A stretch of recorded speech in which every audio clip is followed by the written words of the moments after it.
에스겔은 하나님의 명령에 따라 스스로 교보제가 되어 이스라엘 백성들에게 하나님의 경고를 이어갑니다. 에스겔 선지자는 토판과 철판 교보제를 가지고 토판에 예루살렘 성을 새기고 철판을 두름으로 예루살렘은 멸망당할 것이고 하나님과 단절될 것이다 라고 설명했습니다.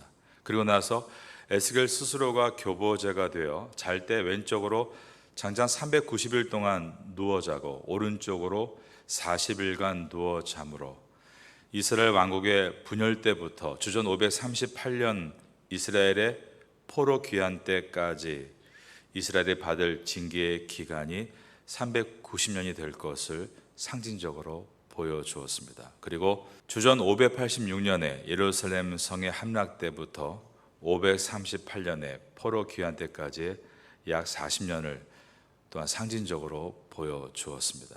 그리고 그 기간 동안 하루에 쇠똥의 불에 구워놓은 228g의 떡과 600ml의 물만을 먹으며 지내므로 이스라엘 백성이 이렇게 가난과 비천함에 처하게 될 것이다 라는 것을 스스로가 교보제가 되어 보여준 것입니다. 오늘 본문은 이어서 에스겔이 또 다른 모습으로 이스라엘을 깨우는 교보제가 되는데, 하나님은 에스겔 선지자에게 머리털을 자르라 라고 하셨습니다. 오늘 본문의 첫 절인 에스겔서 5장 1절을 보겠습니다. 너 인자야, 너는 날카로운 칼을 가져다가 삭도로 삼아 내 머리털과 수염을 깎아서 저울로 달아 나누어 두라. 하나님은 에스겔에게 머리털과 수염을 3등분해서 보관하라 라고 하셨습니다. 그리고 예루살렘이 함락되면 3분의 1을 성읍 한가운데서 불사르라 라고 하셨습니다. 2절입니다. 그 성읍을 에워쓰는 날이 차거든 너는 터럭 3분의 1은 성읍 안에서 불사르고 3분의 1은 성읍 사방에서 칼로 치고 또 3분의 1은 바람에 흩어라. 내가 그 뒤를 따라 칼을 빼리라. 에스겔은 주전 592년에 하나님의 선지자로 부름받아 예언을 하고 있었습니다. 이때는 바벨론의 2차 침공이 끝나고 5년이 지난 때였고 아직 3차 침공이 일어나기 전으로서 예루살렘 성과 성전은 유지가 되고 있던 때입니다. 그런데 이것이 완전히 무너지는 때가 오게 되는데 바로 6년이 지난 주전 586년이었습니다. 에스겔 선지자는 이 때를 미리 알려주기 위해서 이처럼 자신을 희생해가며 교보제가 되어 이스라엘 백성들을 깨우치고 있었고, 하나님은 이스라엘 백성들이 결국 회개하지 않으므로 멸망당할 날, 그날의 머리털의 3분의 1은 예루살렘 성 안에서 불사르고 3분의 1은 성읍 사방에서 칼로 치고 또 3분의 1은 바람에 흩으라. 내가 그를 따라 칼을 빼리라 라고 하신 것은 어느 누구도 하나님의 그 심판을 피할 수 없다라는 말씀이었습니다. 세상이 어려울 때 사람들의 관심은 무엇인가요?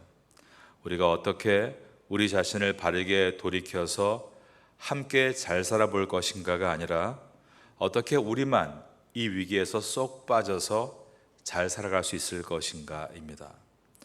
우리는 피할 수 있다. 우리는 이러한 어려운 위기 속에서도 안전할 것이다 라고 말하지만 죄악으로 인해 한 사회가 심판을 받을 때는 그 심판을 피할 사람은 없다라는 것입니다. 5장 10절에 보면 남은 자라는 표현이 있습니다. 그러나 이것은 하나님 앞에 의로워서 하나님의 은총을 받고 벗어난다는 뜻이 아니라 하나님의 심판을 온몸으로 경험하고 남아서 그 내용을 생존할 사람들이란 뜻입니다. 5장 10절을 보겠습니다. 그리한즉 내 가운데에서 아버지가 아들을 잡아먹고 아들이 그 아버지를 잡아먹으리라. 내가 벌을 내게 내리고 너희 중에 남은 자를 다 사방에 흩으리라. 그러므로 이 남은 자들은 이러한 위기 속에서 안전하게 자기들만 평안하게 남아있는 모습이 아니라 심지어 아버지가 아들을 잡아먹고 아들이 그 아버지를 잡아먹는 엄청난 고통을 온몸으로 경험하고 그것을 증언하기 위해 남은 자들입니다. 이스라엘 제약의 모습이 어떠했길래 이러한 심판을 받게 됐을까요? 11절을 보겠습니다. 그러므로 나 주 여호와가 말하노라. 내가 나의 삶을 두고 맹세하노니 내가 모든 미운 물건과 모든 가증한 일로 내 성소를 더럽혔은즉 이라고 되어 있습니다. 예루살렘은 하나님의 거룩한 성전을 온갖 미운 우상과 물건으로 더럽혔다라고 되어 있습니다. 이 내용은 이제 우리가 보게 될 에스겔서 8장에 자세하게 기록하는데 8장 10절에 보면 예루살렘 성 안에 각양 곤충과 가증한 짐승과 이스라엘 족속의 모든 우상을 이 사방 벽에 그려 놓았다라고 되어 있습니다. 그리고 8장 14절에는 예루살렘 성전으로 들어가는 문 가운데 북문에 이르를 때 많은 여인들이 앉아서 애곡을 하고 있는데 하나님을 향해서 기도하며 애곡하는 것이 아니라 우상 담무스를 위해서 애곡하고 있었다라고 되어 있습니다. 담무스는 봄의 식물을 성장시켜 결실케 하는 신으로 알려져 있습니다. 믿음의 어머니가 되어야 될 여인들이 하나님 앞에 나라와 사회와 가정의 죄를 놓고 회개하며 애곡한 것이 아니라 더 많은 결실을 우리에게 달라라고 우상 담무수 앞에 앉아 애곡을 하고 있었다라는 것입니다. 이것은 오늘날 우리의 삶에 그대로 적용될 수 있습니다. 우리가 이 땅이 어두워지고 이 땅에 그리스도 푸르는 계절이 오는 데에 걸림돌이 없어지도록 하나님께서 공의와 정의로 이 땅을 부어 주옵소서. 그러한 눈물의 기도가 있을 때 하나님은 우리 모두를 회복시켜 주시고 그 속에는 나와 나의 가족도 포함되는 것입니다. 그러나 우리가 어떤 위기가 있을 때마다 마치 담무스에게 애곡하듯이 우리만 이 위기를 벗어나게 돼서 결실을 얻고 수익이 증대되고 어려움을 당하지 않게 달라는 기도는 그 당시에 이스라엘 백성이 엉뚱한 곳에 앉아 애곡하는 것과 다를 바가 없는 것입니다. 하나님은 그러므로 말씀하십니다. 5장 11절에서 그러므로 나 주 여호와가 말하노라. 내가 나의 삶을 두고 맹세하노니 내가 모든 미운 물건과 모든 가증한 일로 내 성소를 더럽혔은즉 나도 너를 아끼지 아니하며 긍휼을 베풀지 아니하고 미약하게 하리니 너희 가운데에서 3분의 1은 전염병으로 죽으며 기근으로 멸망당할 것이요 3분의 1은 너희 사방에서 칼에 엎드려질 것이며 3분의 1은 내가 사방에 흩어버리고 또 그 뒤를 따라가며 칼을 빼리라.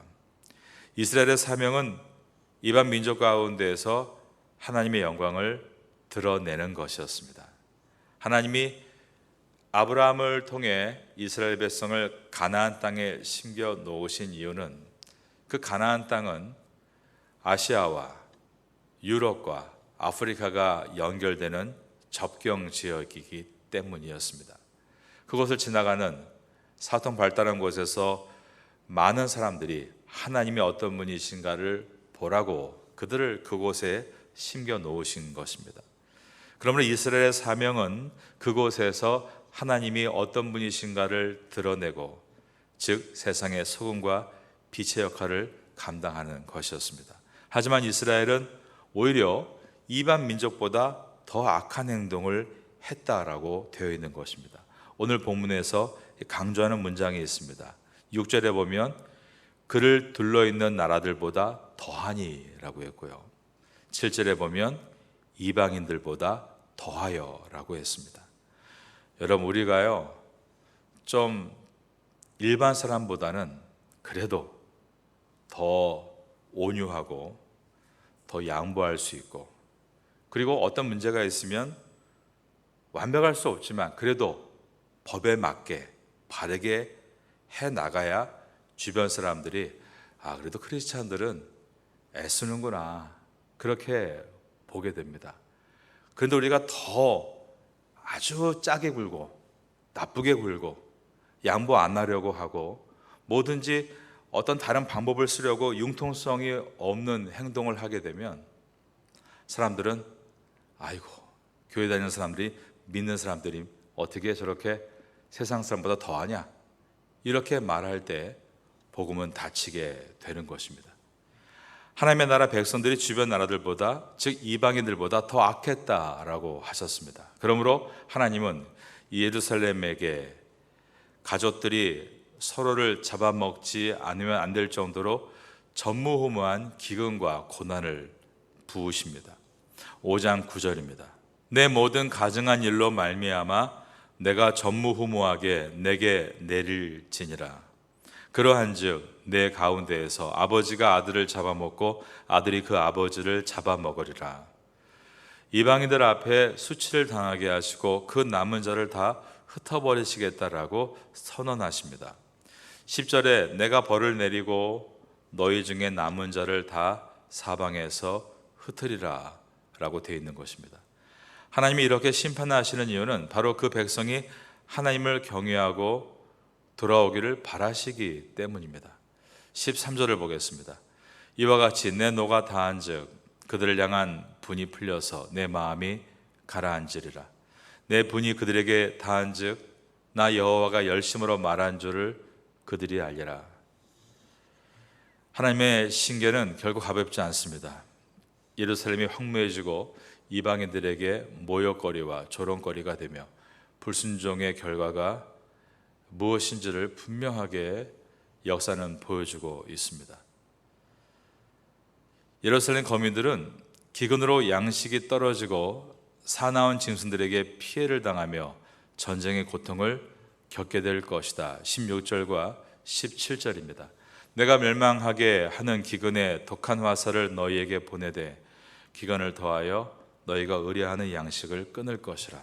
내가 기근과 사나운 짐승을 너희에게 보내 외롭게 하고 너희 가운데에 전염병과 살육이 일어나게 하고 또 칼이 너희에게 임하게 하리라. 나 여호와의 말이니라. 하나님은 바벨론의 포로로 끌려갔음에도 불구하고 자기들이 큰 고통 없이 회복될 것이다 헛된 꿈을 품는 그들에게 너희는 고통을 피할 수 없다, 이 고통을 지나가지 않고는 회복을 얻을 수 없다라고 선언하셨습니다. 이 말은 죄값을 치르지 않고 회복될 수 없다라는 선언입니다. 하나님께서 이렇게 오늘 이 본문에 심판의 언어를 부으시는 것은 저주의 언어가 아닙니다. 이것은 사랑의 언어입니다. 심판하시겠다라는 것은 그렇게 될 운명이라고 선언하는 것이 아니라 이 심판의 메시지를 듣고 회개하고 돌아와 회복하라라는 말씀입니다. 구약의 12권의 예언서는 그 모든 내용이 저주의 언어가 아니라 회개하고 돌아오라는 사랑의 언어인 것입니다. 우리는 에스겔서에서 하나님께서 당신의 백성을 징계하시고 심판하시는 것은 그들을 일깨워서 회복으로 이끌으시는 것임을 기억하고 이 사랑의 언어를 마음에 받을 수 있어야 합니다. 하나님은 반드시 죽은 마른 뼈라 할지라도 그 마른 뼈에 살이 붙고 힘줄이 돋고 하나님의 영인 성령의 부음을 받아 다시 일어날 것이라고 말씀하시는 능력의 하나님이십니다. 그러므로 인생 가운데 늦은 것은 없습니다. 다만 회복할 수 있는 기회가 있을 뿐입니다. 여러분의 인생 가운데 하나님의 놀라운 은혜가 늘 가득 임하게 될 수 있기를 예수님의 이름으로 축원합니다.